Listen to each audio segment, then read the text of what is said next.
I'm Nick Cheney. I'm finishing my PhD in computational biology at Cornell University. Gabriel Kryman and I are interested in seeing how deep networks respond to neuroplasticity. So in the brain, we know that the brain's constantly in flux and neurons are growing and dying, weights are changing in response to stimuli, but most of the time in machine learning what we do is pre-train a network on some training set, but then we want to use it for real, we freeze it and keep it in some static form. There's been a lot more emphasis lately on more online learning so that you learn as you're working on a data set, and in those kind of environments we think that the network will be changing quite a bit, so we're looking at how that network could be robust to those kind of changes, much like the brain is to everyday stimuli and actions it sees. To start out, just doing a very simple test looking at perturbations of the network, so just throwing random changes at the weights that make up this network and seeing how that affects its ability to classify images. After that, we're looking at how different parts of the network respond differently to these kind of changes.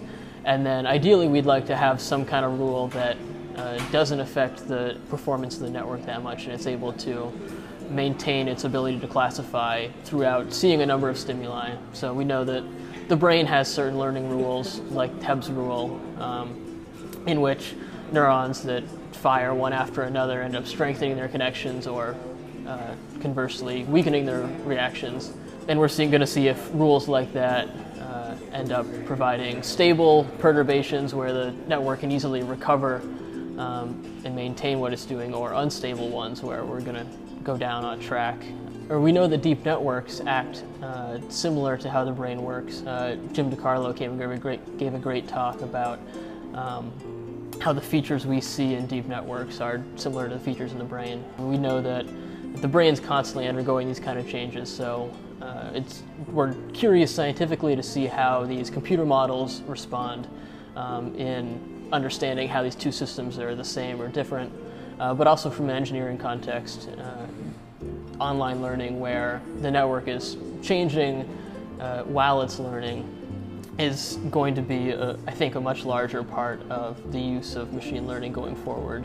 So understanding how stable these things are to constantly changing parameters, I think, will be quite informative for those kind of studies. Being able to explore new types of materials and learn a lot about both computer vision and neuroscience has been a lot of fun and certainly informative.